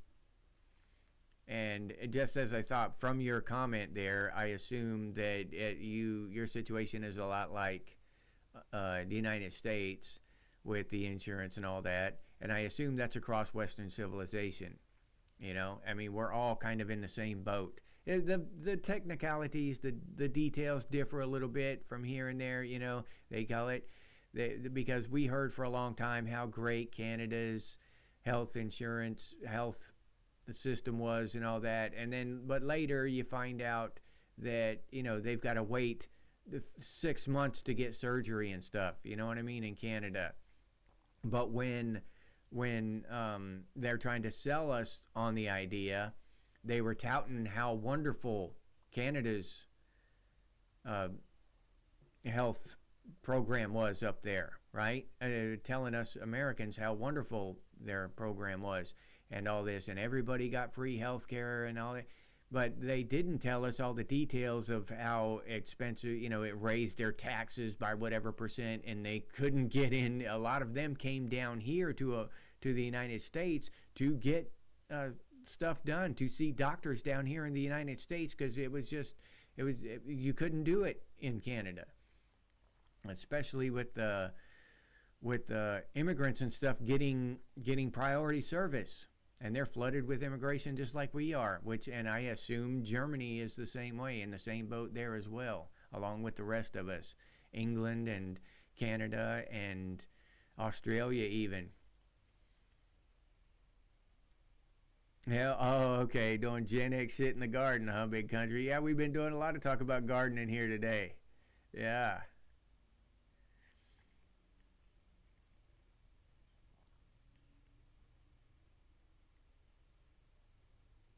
Yeah, that 1892, what is that? 98.9% of my people are addicted to behavioral medicine. Yeah, I believe that.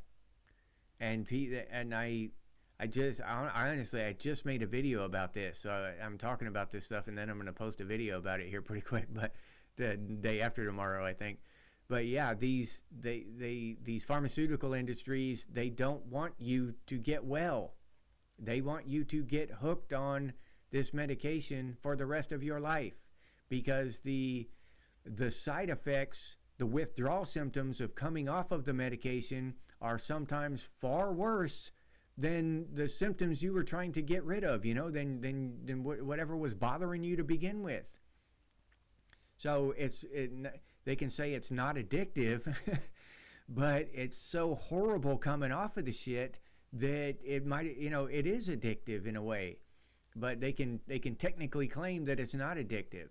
But when you try to come off of it, you're going to find out that it's awful a lot like addictive, because you're miserable, So yeah, and they want you hooked on that for the rest of your life. If they can get you to start taking this pill and then paying them however much the pill costs, some outrageous amount every month for the rest of your life, well, that just makes good business sense. You can't blame them. You can't blame those companies for feeding us poison and, getting us hooked on all this stuff and jacking up our taxes and doing all this stuff and messing with all these other countries, starting these wars. You can't blame these poor people. They're just trying to make money, Poor billionaires, poor millionaires. They're just trying to make more money. That's all.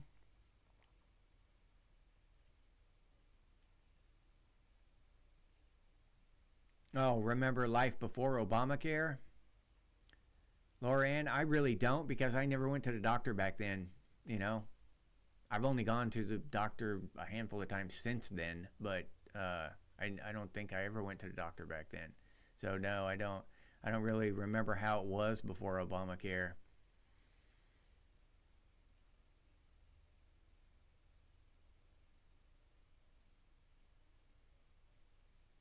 All right. Hard achieve in outer space, no means yes. A beach is closed totally. Yeah, all right. We'll check them out. Oh, okay. Metal Gear in a dark room meditating. All right, that you can't go wrong there.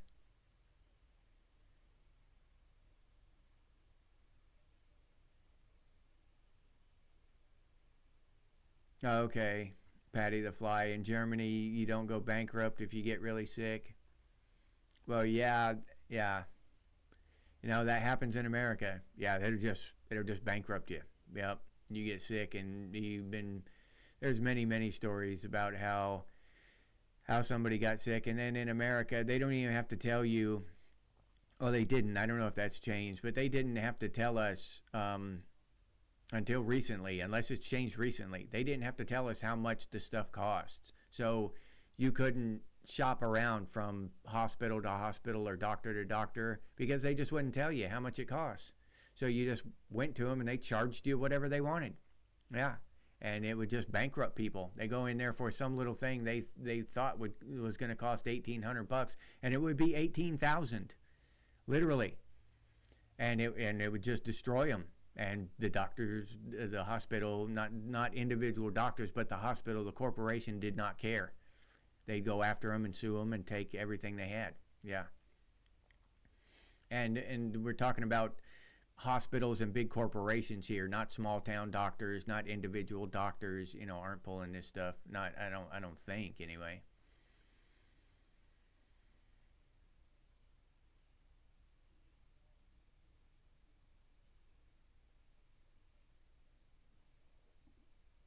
Oh, okay. Public health care is free in Norway, but good health care in Norway is private and expensive. That makes sense.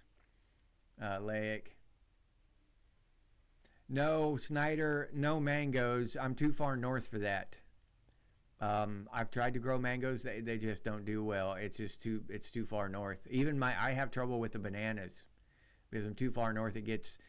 It gets all it takes for those kind of tropical fruits is just one cold snap, and we get one almost every year. Maybe 1 or 2 nights out of the year, out of this winter, it'll dip down below freezing. It'll get down to 30 degrees. Sometimes even 20, just for one night, and it'll just kill them. They won't fruit, and you have to start all over with them. So no mangoes. I haven't actually gotten any fruit from my bananas yet, but I'm still working on that. I'm still trying.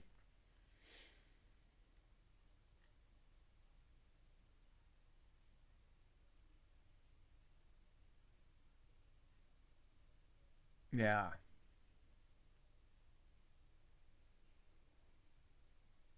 South Florida Doug, what's up? Good to see you here, buddy. Glad you can make it, man. We're talking about everything again. You know how it is, dude. We go from conspiracy theories to the medical industry and pharmaceutical industry to organic food, uh, nostalgic movies. We're all over the place tonight, buddy. Yeah, we're all on it. So it's been a good time, though. We've been having a good conversation. Lots of stuff to talk about, as always. Oh yeah, Snyder. That was the good old days when you could take the barter system, and goods like that actually have value. I say that, and people think I'm crazy that the value of money is only currency and stuff of any kind is only what it's in our heads. There's no actual value to gold or silver or whatever. There's no value to any of that shit. We can't eat it. You can't do anything with it. You can't build a house. You can't do anything with it. All you can do is spend it. So the value of it is whatever the person puts on their item, And if you accept that, then that's the value. If you don't accept it, then there's no value. But yeah, the barter system would be ideal. We'd have to take a truckload of eggs to buy a house, though, or a semi truck full of eggs.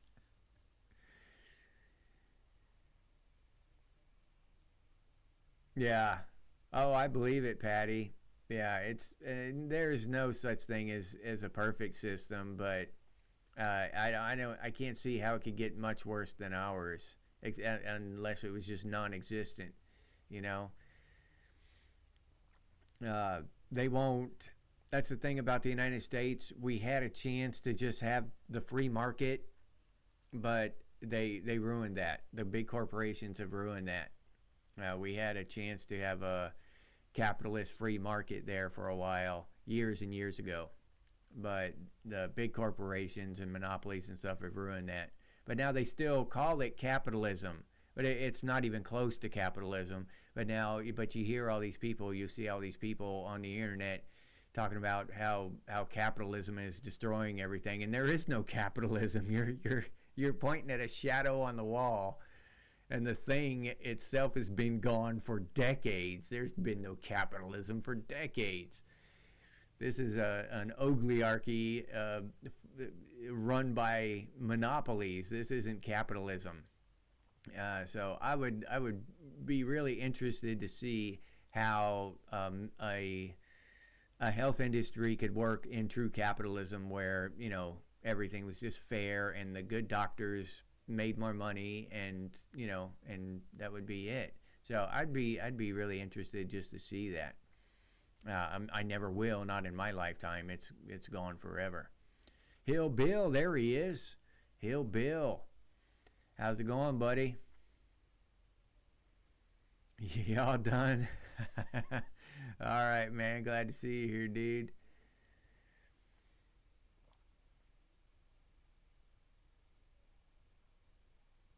Oh, Metal Gear. Could you possibly stay healthy without any health care? Yeah. Yeah, I'm a firm believer, yeah. Yeah, I mean, you need a doctor for certain things, don't get me wrong. But, uh, you know, for surgeries and stuff, and um, it's different. You know, we got a lot of different things, a lot of different ailments. But if you look at it, a lot of the stuff we have now that we're paying all this money to be medicated and to be treated, it did not exist 100 years ago. It just didn't exist. How many diabetics were there in the 1800s? Probably zero.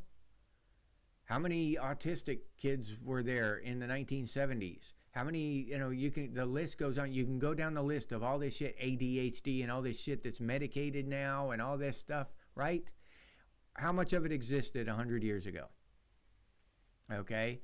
So what are all these doctors are not saying that it's the doctor's fault, but they're treating all of these things that didn't exist 100 years ago. So why do they exist now? And it's just my belief that it exists because of our diet. So if we had a decent, healthy diet, we wouldn't have to go to the doctor very much. We'd be healthy. We could maintain our health 99% with our diet. And then doctors would go back to, mending broken arms and, taking out gallstones or whatever doctors used to do. There's a lot more people now, so there would still be plenty for them to do, but they could take more time with each person, So, yeah, I definitely a firm believer that we could be healthy without any health care. If, I don't know about any health care, zero health care, but with very limited, we could dial the healthcare needle back to 1899. I could probably go back to a doctor in 1899 and be just as healthy, if not more so.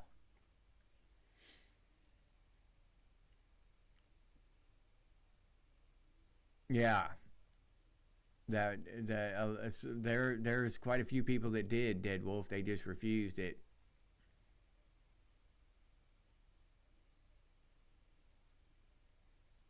Yeah, old man, that's exactly what I'm talking about. Prozac and all that kind of stuff. They get us on this stuff, and it's tough to get off of. And they know that before they give it to you. And I'm almost positive they didn't tell you that. Oh, this is going to be a bitch to get off of, dude. You might want to think about this before you take this. Getting off of it is going to be miserable. I doubt they told you that. I mean, they could have. Maybe I'm wrong, but I doubt they told you that. The doctor just said, take this stuff, it'll make you feel better, and you took it, and then down the road, you figured out that it was it was going to be hard as hell getting off of it. You had to figure that part out yourself. Either that or just keep paying them, for the rest of your life to keep taking that shit.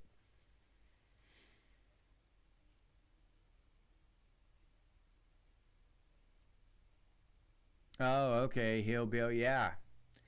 A lot of vets do that too. I mean, I don't know about today in this modern age, but I'm sure some of them do, especially out in the country. Go by the barter system. Vets will trade, just trade straight up.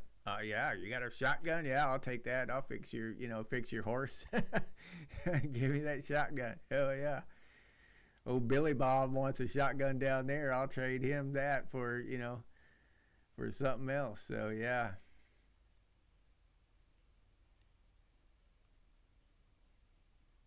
Oh, cool. Yeah, big country. Wild plantain, dandelion, prickly lettuce, and wild onion salad. Yeah, that sounds like some good eating there. Yeah. Now that is a healthy meal. Add some rattlesnake in there and you'd be you'd be right up my alley there, boy. Yeah.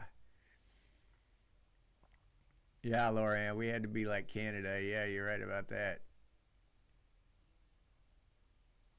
Yeah, that's one thing, Hillbill. Yeah, gold and silver. Yeah, that holds its value. People tend to believe in it better than the old paper dollar, and it holds its value a lot better than any other currency. So yeah, yeah, I can't blame you for taking gold and silver. Metal Gear, yeah. I've never had kidney stones. I had my appendix burst a couple years ago. That was some pain right there. I was glad to have a doctor then, I tell you. Yeah, that's what I was saying, Snyder. The Canadians come down here. Yeah, they'd have to wait for months and months if they didn't. So they'll just come down here.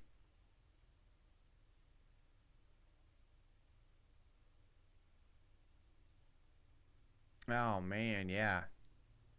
Yeah, 1892.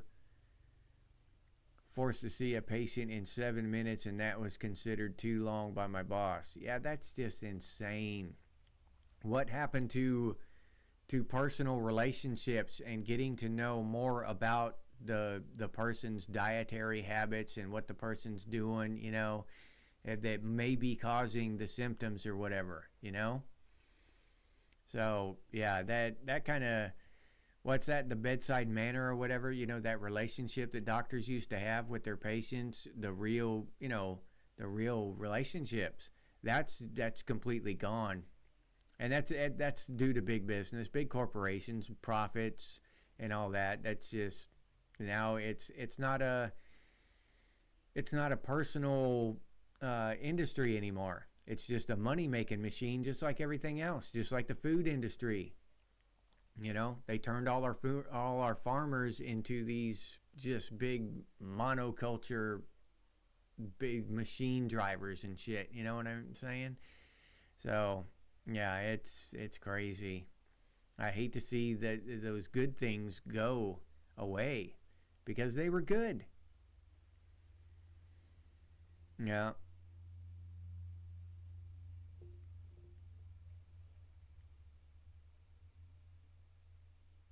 Oh, okay.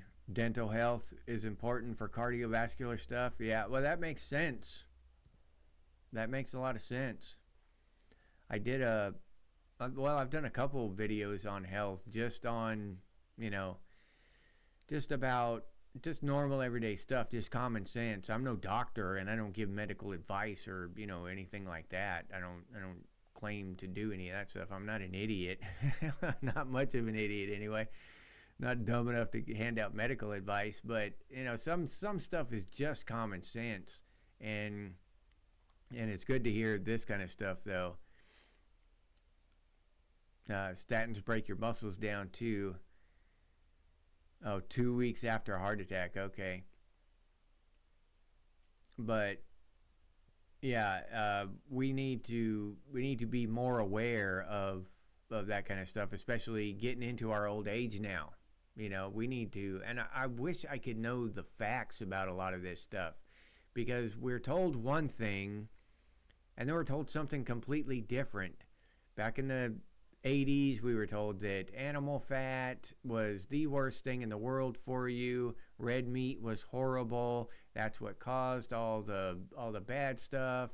And it was just, you had to eat vegetable oil and all this. I mean, that was just pounded at us for a couple of decades. And then here recently it's coming out that animal fat really is pretty damn good for you. And it's all these seed oils and stuff that are bad for you. And then and how margarine first got started as a lubricant or something, a packing for, so I don't know what it was, but some kind of mechanical thing. Then they added flavoring to it and started selling it to the public, and that kind of stuff. And I don't know if any of that's true, but I know that they marketed it as as healthy, as good for us. Just luckily, I didn't give a shit about health back then, and I just liked butter. I didn't eat margarine unless I absolutely had to. Yeah.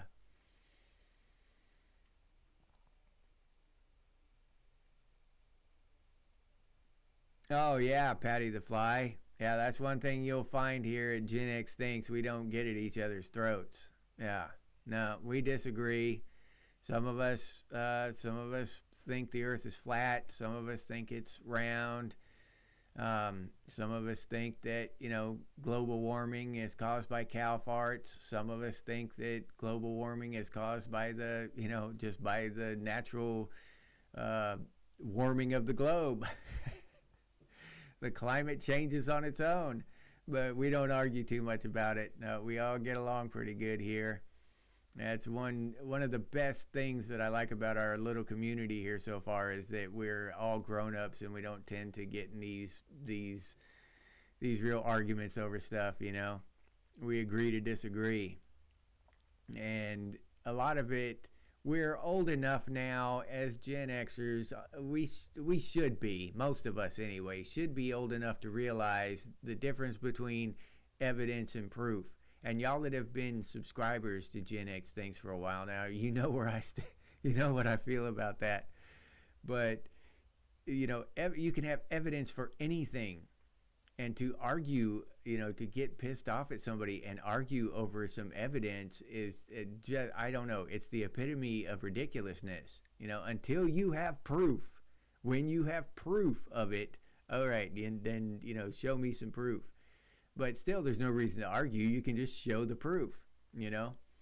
But that's where I stand on that stuff. I'm not a big, you know, arguer of stuff. I tell you what I believe, and if you can prove me wrong, well, I invite you to do that. Yeah, because I want to learn. I want to be proven wrong. But to just throw a bunch of evidence in my face, a bunch of circumstantial evidence, that no. I'm not going to get mad, but I'm not going to change sides over some shit that somebody else said, you know?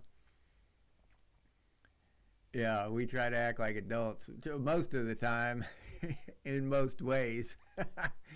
We try, at least. Yeah. Oh, yeah. Yeah, I did. I've broken a thumb. I broke a couple ribs. Well, the first time I broke a rib, I went to the doctor. Where was I? I think it was in the Army. But the doctor just told me, you know, yeah, I was. First time I broke a rib was in the Army. And I went to the doctor, and he just told me, yeah, your rib is broken, but there's nothing really we can do for it, you know. He said, I can wrap some bandages around your chest if you want me to, but it's not really going to help or anything. You want me to do that? And I said, no. If it's not going to help, I don't want to waste the time. I'm just going to have to take the shit off when I take a shower. So no, he said, all right, there's nothing I can do for you then. Go home or go back to your room and back to the barracks and take some Advil. And the next time I broke a rib, I knew that, so I didn't even go to the doctor. I just, you know, kind of hopped or, you know, hunched around and protected it until it healed up. So yeah, some of those bones you break, there's just nothing they can do. And a toe is one of them. I mean, if it's really bad, they might be able to set it, but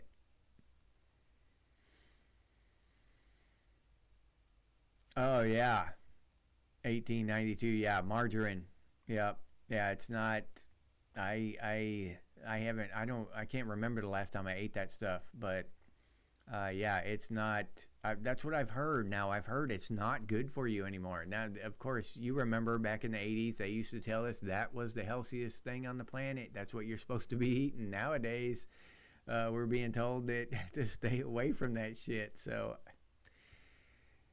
flip a coin, I guess. You know, as far as what you want to believe. But I vote for butter.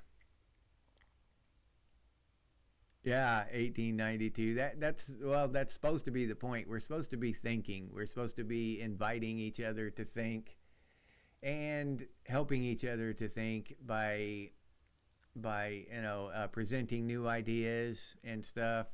So yeah, and mostly I'd say about 99% of the time it's really laid back atmosphere, really enjoyable and friendly. I haven't seen too many, not even in the comments, people getting upset with each other. Now people get upset with me, but mostly from other generations because I'll hack on the boomers or Gen Z once in a while. So they get a little perturbed with me once in a while in the comments, but you know, it's all in good fun. Yeah.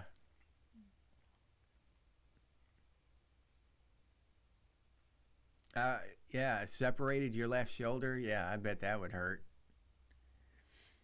Yeah, I've never separated my shoulder. I dislocated this pinky one time. It was sticking out like this. How can I do that? It was, my pinky was sticking out like this. Yeah. I was on a pony when I was about, I don't know, 12 years old, and the pony was running back to the house, and I couldn't stop it. And there was a hitching post tied across two big old pine trees, and the pony was running right. It was going to run right under that hitching post, and the hitching post would have come right over the saddle and hit me just below my belly button. And I tried to turn the pony and tried to stop it, and it wouldn't stop. It was just full on tilt running for this hitching post. So I decided I was going to bail at the last second. Well, just as I dove off the pony busted a right. I mean, like a Tron, just a straight up 90-degree angle right, and I bailed off into the tree, and I hit the pine tree, and I got up, and my finger was sticking out like that.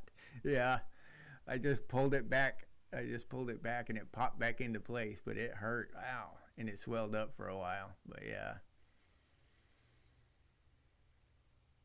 Yeah.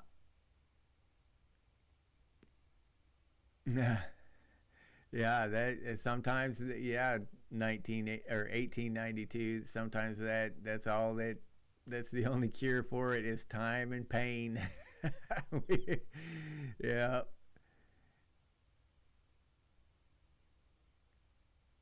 Oh, you've dislocated fingers too, Metal Gear. Yeah, it's not fun, especially on your lead hand.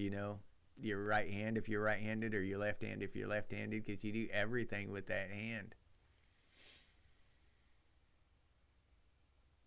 Okay. Okay, 1892 on organic chemistry. All right. I heard, now is it true that margarine is like one molecule or one atom or something away from being paint or something, or plastic or something like that? I keep seeing that online. I don't know how true it is, but they say that margarine is only like one molecule away from being paint or something, or plastic or whatever. But I mean, it's it wouldn't surprise me. Again, it wouldn't surprise me, but I just hate believing every meme I see online, no matter how dank it is. Yeah, dank memes. That is one thing I'll tell y'all about the lexicon or whatever of the younger generations. That's one word I like. They have dank memes. That's what they call them, dank memes, for those of y'all who haven't heard that before. That's pretty cool. I like that. Because sometimes, if y'all have noticed, I'll post a meme to the channel once in a while, and I'll tell my wife, I just posted a dank meme. She'll just shake her head. Yeah, that's a cool word, though. I like that. Or I guess it's a couple of words together, but dank memes. Yeah, thought it was pretty cool. All right, well, it's time to sign off. Yeah, yeah, don't tell mom. Yeah, big country. Yeah, dig BBs out of our skin. Yeah, oh yeah. Yeah, you'll put your eye out. With a case knife, yeah. Oh yeah, oh man, I've dug gravel, BBs, all kinds of stuff out of my skin. Yeah. Uh, Bumblebee, stingers, cactus needles, all kind. The list goes on of the stuff I've had to dig out of my skin. All right, y'all. I'm gonna go ahead and call it quits here. It's quitting time. We've been 2 hours, so that's a good show, huh? I hope y'all enjoyed it. I sure as hell did. We talk about so much cool stuff, and y'all helped me remember a lot of stuff too. A lot of nostalgic stuff from the '80s, and I haven't thought of Molly Ringwald. I mean, even though I watched those movies, I don't really think about her. What a kind of an icon she was back then. But you're right. She really was. So that was kind of a cool thing to bring up here earlier in the show. So, but I'll say goodbye to everyone.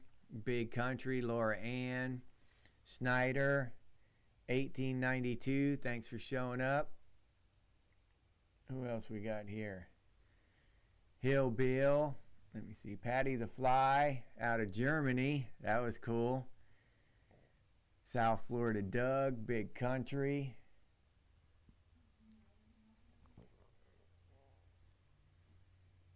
Let's see. Dead Wolf Resistance. Brad Harris. Can't forget Big Brad. Lake. Bucky.